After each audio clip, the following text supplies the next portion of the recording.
Salut salut! On se retrouve une nouvelle fois pour te raconter notre avancée dans le concept de C2A. C'est notre deuxième cours chez Julie, qui a lieu 2 semaines après le premier. Donc voilà, on a eu le temps d'un petit peu de travailler tout ça. Donc, comme tu l'as vu dans la vidéo précédente, j'ai pas mal travaillé en longe avec la grosse patate. En effet, le travail en longe est fondamental. On fixe la connexion, donc le premier C de 2C2A, pour que le cheval comprenne ce qu'on lui demande. Une fois que c'est bien installé à pied, on peut approfondir le travail en selle. C'est tout l'objectif de la séance d'aujourd'hui avec Julie. C'est-à-dire, c'est approfondir le travail en longe pour arriver à gagner en connexion avec mon cheval. Et après, appliquer ce travail en longe, monter donc, dans l'extension d'encolure. Pendant le travail en longe, le cheval doit apprendre à suivre ma main. Il ne doit pas s'appuyer, ni se laisser porter. C'est notre gros point noir, car j'ai trop longtemps laissé la patate s'appuyer, s'alourdir sur ma main. Tellement bien que, à la fin, c'est moi qui cédais et pas lui. Donc au final, il a inversé la tendance, c'était lui le chef d'orchestre de la longe et pas moi. Tiens-toi, recule ton dos, regarde, si je te lâche, t'as vu? C'est moi qui tenais là. Voilà, tu dois rester à côté de moi. Voilà, tu vois comment il faut pas que tu te suives? Bah oui. Tu vois que là, il vient pas sur ta main. Eh, allez. Non, tiens-toi, ramène. Il faut, tu vois? D'accord, ouais. Tu vois ce qu'il te fait faire? Oui, il me fait bouger. Et du coup, jamais, il passe. Ouais. De ce fait, Tinkas est persuadé que c'est comme ça qu'il fonctionne. Il ne croit pas assez en ce que je lui propose. Il sort d'abord sa manière de voir les choses. C'est pour ça qu'il fallait que les choses soient bien claires.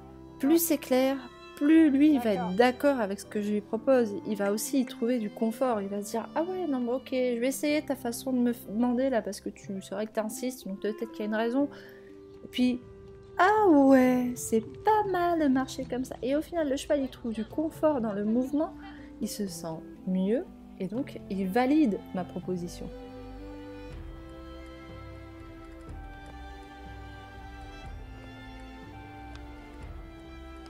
Je devais donc mettre la bonne tension dans ma main, mais surtout mon bras au début, parce que clairement, Tinkas s'appuyait, s'armait sur ma main pour que ce soit moi qui cède.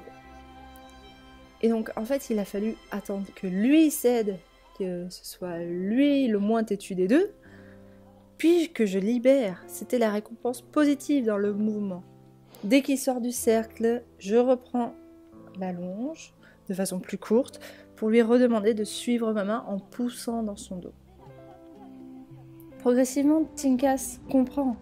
Je corrige ma position. Tenir mon dos. J'ai cette fâcheuse tendance d'être happée par mon cheval. Alors qu'au contraire, je dois être un poteau pour lui, bien fixe, pour lui servir de repère. Si je ne suis pas fixe, ma connexion n'est pas claire. D'où l'intérêt de bien veiller à mon positionnement, à mon énergie. C'est le langage corporel. Une fois la connexion validée au pas, on cherche à la valider au trot, puis au galop. Au début, le cheval peut être encore borné. Il ne faut pas hésiter à repasser au pas pour expliquer plus précisément ce qu'on demande. Ainsi, le cheval est amené à réfléchir continuellement à ce que je lui demande. Avant, il était passif. Désormais, je le rends acteur de son travail. Une fois la connexion validée au pas, on cherche à la valider au trot, puis au galop. Au début, le cheval peut être encore un peu borné. Il ne faut pas hésiter à repasser à l'allure inférieure pour lui expliquer plus précisément ce qu'on lui demande. Ainsi, le cheval est amené à réfléchir continuellement à ce que je lui demande. Avant, il était passif. Désormais, je le rends acteur de son travail.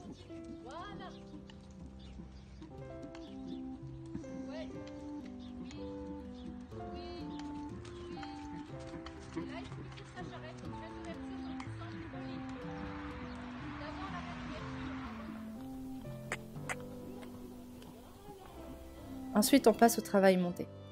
Donc on reprend le travail d'extension d'encolure qu'on a vu dans l'épisode 1. On peigne pour garder un contact constant et amener le cheval à s'étirer. Je vois clairement l'évolution. Quand ma demande est claire, Tinkas s'exécute parce qu'il y trouve un confort. Quand il est en extension d'encolure, je cède. Quand il remonte, j'agis, de la même façon que l'on cède en longe. Je le mets vraiment dans le confort le plus complet quand il fait ce que je lui demande. S'il sort de sa zone de travail, hop, je le remets dans l'inconfort. Ainsi, Tinkas comprend que dans le mouvement, c'est vers la direction que qu'un donne mes mains qu'il faut qu'il aille. C'est vraiment ça qu'il faut lui apprendre, c'est lui apprendre à suivre mes mains, encore et toujours, comme à la longe. Les mains sont vraiment un repère de niveau pour le cheval.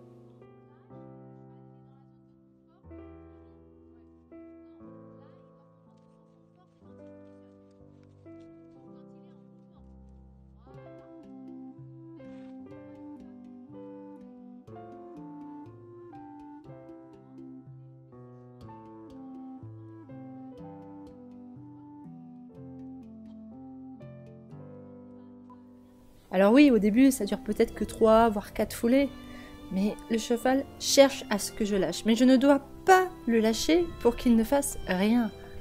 Il doit rester dans cette attitude et dans sa bonne locomotion.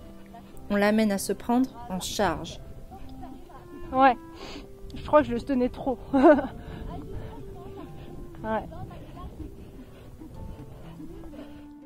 On lui fait ainsi comprendre que le confort, c'est quand il fonctionne, donc quand il est en mouvement.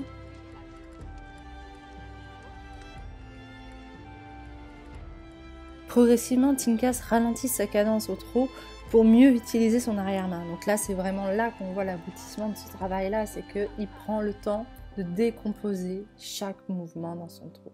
Jusque-là, il se précipitait, ça trottait devant, ça trottait très vite, mais derrière, ça suivait pas, c'était un petit peu oulala, il y a les wagons derrière. Et là, vraiment, on commence à avoir un cheval qui, pouf, c'est un bloc uni et c'est bien diagonalisé, c'est bien cadencé et il y a même du rebond.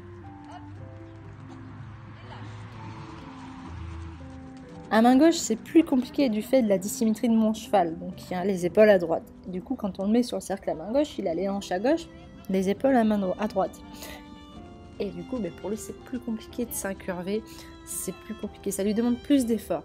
Et donc c'est pour ça qu'il faut lâcher vraiment au bon moment, même si on a juste un tout petit bout, pour lui donner une zone de confort, pour lui indiquer que c'est par là qu'on va aller. Puis progressivement, redemander un peu plus, puis un peu plus, puis un peu plus.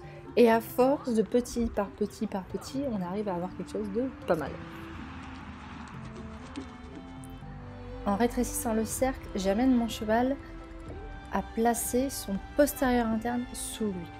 Quand on sent qu'il arrête d'être contre, il faut donc céder, rallonger les rênes. Même s'il n'est pas complètement en bas, on lui confirme qu'il prend la bonne direction, celle de mes mains. Sur la reine d'ouverture, un petit peu plus, et céder. Le travail est identique au galop. Alors c'est sûr, c'est plus compliqué parce que du coup, la locomotion, comme on appelle le dos, il n'est pas à 100% là, donc c'est plus compliqué. Mais bon, c'est bien un bon petit début. Et appeler le dos. Après, il faut laisser passer le dos. Et au trot, pas. Bien mieux. Et galop.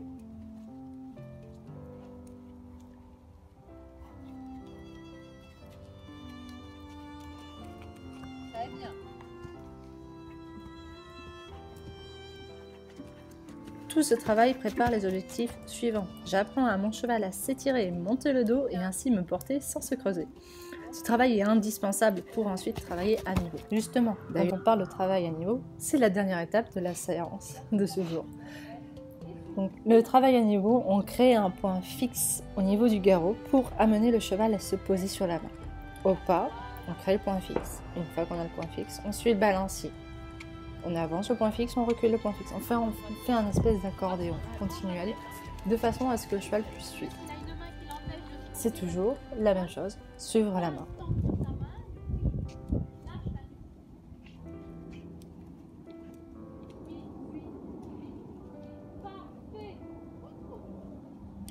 Au trot, c'est la même chose, sauf que le point fixe, là, il n'accompagne pas avec le balancier, vu qu'il n'y en a pas, mais il reste fixe, c'est-à-dire il reste au garrot ou légèrement en avant du garrot. Et donc ainsi, hop, le cheval se fixe sur la main.